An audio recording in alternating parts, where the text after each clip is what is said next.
یہ ذمہ داری سونپ سکتا ہے۔ فَإِن رَدَّهَا فِي وَجْهِهِ فَوَرَدٌ لِأَنَّهُ لَيْسَ لِلْمُوسِي وِلَایَةُ إِلْزَامِهِ التَّصَرُّفَ وَلَا غُرُورَ فِيهِ، اس میں دھوکہ بھی نہیں، لِأَنَّهُ يُمْكِنُ أَن يُنِيبَ غَيْرَهُ، اس لیے کہ دوسرے کو نائب بنا سکتا ہے۔ وَإِن لَمْ يَقْبَلْ، اور اگر خالد نے قبول نہیں کیا، وَلَمْ يَرُدْ، اور رد بھی نہیں کیا، یعنی خاموش رہا، حَتَّى مَاتَ الْمُوسِي، اب موسی کا انتقال ہو گیا، فَهُوَ بِالْخِيَارِ إِن شَاءَ قَبِلَ وَإِن شَاءَ لَمْ يَقْبَلْ، چاہے تو اب خالد اس وصایت کو قبول کرے یا چاہے تو نہ قبول کرے، اس لیے کہ لِأَنَّ الْمُوسِي لَيْسَ لَهُ وِلَایَةُ الْإِلْزَامِ، موسی کو لازم کرنے کی ولایت حاصل نہیں ہے۔ فَبَقِيَ مُخَيَّرًا، تو اب جو وصی ہے موسیٰ الیہ ہے اسے اختیار، وہ مخیر رہا، اسے اختیار رہے گا۔ فَلَوْ أَنَّهُ بَاعَ شَيْئًا مِّن تَرَكَتِهِ، اب اگر اس نے کوئی چیز اس کے ترکے میں سے بیچ دیا، کوئی چیز اگر اس نے اس کے ترکے میں سے بیچ دیا، یا فقد لزیمت ہو، تو اب یہ بیچنا لازم بھی ہوگا، لِأَنَّ ذَلِكَ دَلَالَةُ الْالْتِزَامِ وَالْقَبُولِ، اس لیے کہ یہ بیچنا، یہ عمل التزام کو بھی بتا رہا ہے اور قبول کرنے کو بھی بتا رہا ہے کہ وصیت لازم ہو گئی اور اس نے قبول بھی کر لیا۔ وَهُوَ مُعْتَبَرٌ بَعْدَ الْمَوْتِ، اور یہ موت کے بعد معتبر ہے۔ اس کا یہ بیچنا موسی کے سامنے تو خاموش رہا، لیکن اس کے مرنے کے بعد اس کے ترکے میں سے کسی چیز کو اگر وصی نے بیچ دیا تو اب یہ وصی بن گیا اور ولایت اس کے لیے لازم ہو گئی، اس لیے کہ یہ عمل اس کا بیچنا التزام اور قبول کی علامت ہے، اور موت موسی کے بعد قبول اور التزام معتبر ہوتا ہے۔ وَيَنْفُذُ الْبَيْعُ لِصُدُورِهِ مِنَ الْوَصِي، وصی نے موسی کے ترکے میں سے جو چیز بیچا ہے یہ بیع نافذ ہے یا نہیں ہے، تو فرمایا کہ بیع بھی نافذ ہے اور یہ بیع دلیل قبول بھی ہے۔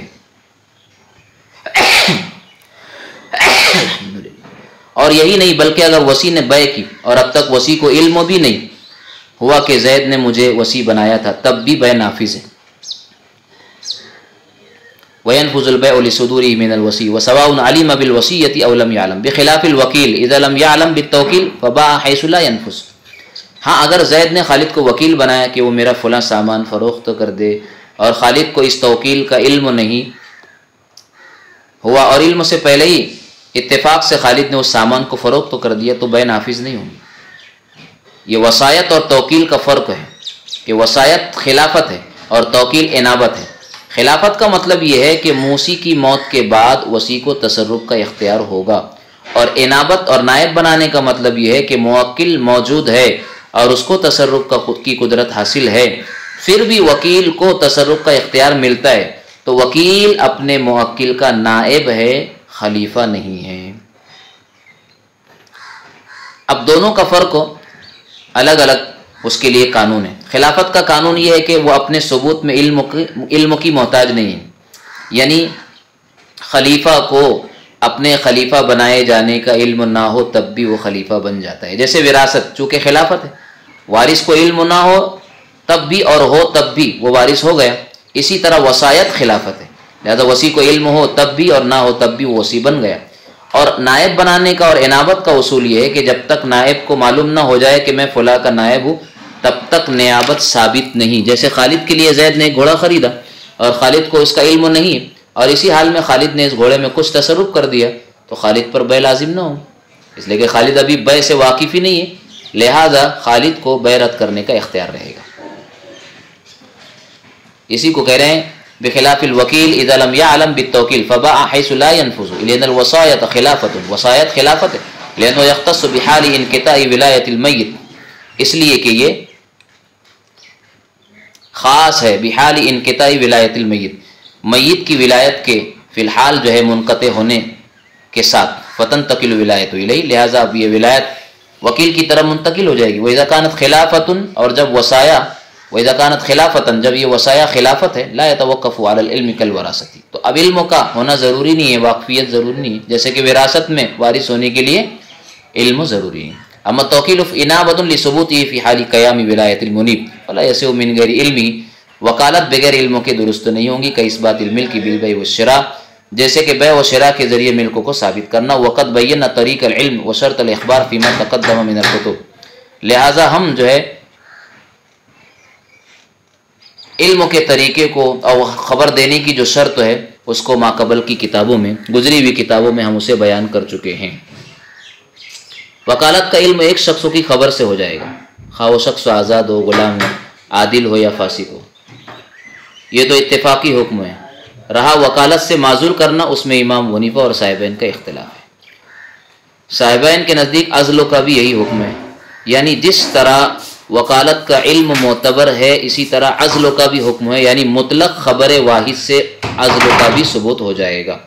جبکہ امام ابو حنیفہ کے نزدیک دو چیزوں میں سے ایک شرط ہے، یا تو عدد ہو یا تو عدالت ہو، یعنی عزل کی خبر دینے والے یا تو دو آدمی ہو، اور اگر ایک ہو تو اس کا عادل ہونا ضروری ہے۔ اسی کو مصنف نے فرمایا علم کے ذریعے اور اخبار کی شرط ایک جگہ نہیں بلکہ متعدد ہدایہ کی متعدد کتابوں میں ہم یہ بیان کر چکے ہیں، یعنی کتاب ادب القاضی کی فصل القضاء بالموارث میں بھی ہے، کتاب الوکالت میں بھی ہے، اور کتاب الشفعاء میں بھی ان طریقہ علم اور اخبار کی شرطوں کو ہم بیان کر چکے ہیں۔ آگے کہا وَإِن لَمْ يَقْبَلْ حَتَّى مَاتَ الْمُوصِي فَقَالَ لَا أَقْبَلُ ثُمَّ قَالَ أَقْبَلُ فَلَهُ ذَلِكَ۔ اب ایسا ہوا کہ زید نے خالد کو وصی بنایا تو اس وقت تو خالد نے قبول نہیں کیا، اور زید کی موت کے بعد بھی شروع میں اس نے قبول نہیں کیا۔ اولاً اس نے کہا کہ مجھے وصایت قبول نہیں، اس کے بعد کہتا ہے کہ میں نے وصایت کو قبول کر لیا، تو ہمارے نزدیک اب بھی وصی کا قبول کرنا درست ہے۔ اس میں امام ظفر رحمۃ اللہ علیہ کہتے کہ اب رد کرنے کے بعد پھر قبول کرنے کی ولایت وصی کو باقی نہیں رہی، کیونکہ اس کے رد کرنے سے موصی کی تفویض باطل ہوگی، یعنی موصی نے جو حوالے کیا تھا وصایت کو وہ باطل ہوگی، اور جب تفویض اور حوالے کرنا ہی باطل ہو گیا تو اس کے بعد قبول کرنے کا حق اسے حاصل نہیں ہے۔ بہرحال ہمارے نزدیک اب بھی قبول کرنے کا حق ہے، اس لیے لیکن اس میں شرط یہ ہے کہ قاضی نے اس کی وصایت سے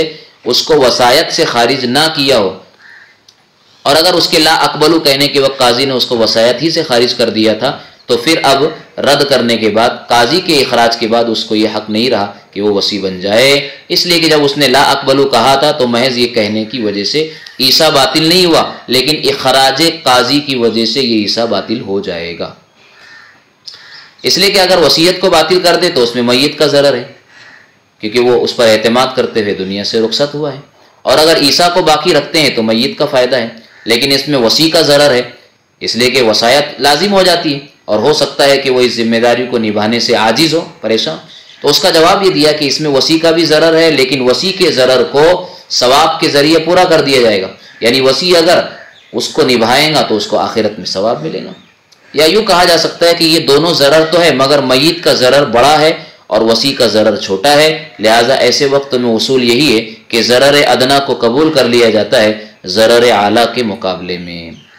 لیکن اگر قاضی نے وصایت سے خارج کر دیا تھا تو قاضی کا یہ خارج کرنا صحیح ہے، اس لیے قاضی کا یہ فیصلہ امور اجتہادیہ میں، اور جب امور اجتہادیہ میں قاضی کا فیصلہ ہو جاتا ہے تو وہ لازم ہو جاتا ہے، لہٰذا ایسی صورت میں وصیت باطل ہو جائے گی۔ اسی کو کہا فَلَهُ ذَلِكَ إِن لَّمْ يَكُنِ الْقَاضِي أَخْرَجَهُ مِنَ الْوَصِيَّةِ، اگر قاضی نے وصیت سے اس کو نہ نکالا ہو تو، حيث قال حين قال لا اقبل، جس وقت تو اس نے لا اقبل کہا تھا، لأن بمجرد قوله لا اقبل لا يبطل العیسیٰ، اس لیے کہ محض اس کا قول لا اقبل یہ عیسیٰ کو باطل نہیں کرتا ہے، لأن فی ابطالی ضرر بالمیت وضرر الوصی فی الابقاء، اس لیے کہ وصیت کو باطل کرنے میں میت کا نقصان اور وصی کا ضرر ابقاء باقی رکھنے میں مجبور بالثواب، اس کی بھرپائی ثواب سے ہو جائے گی۔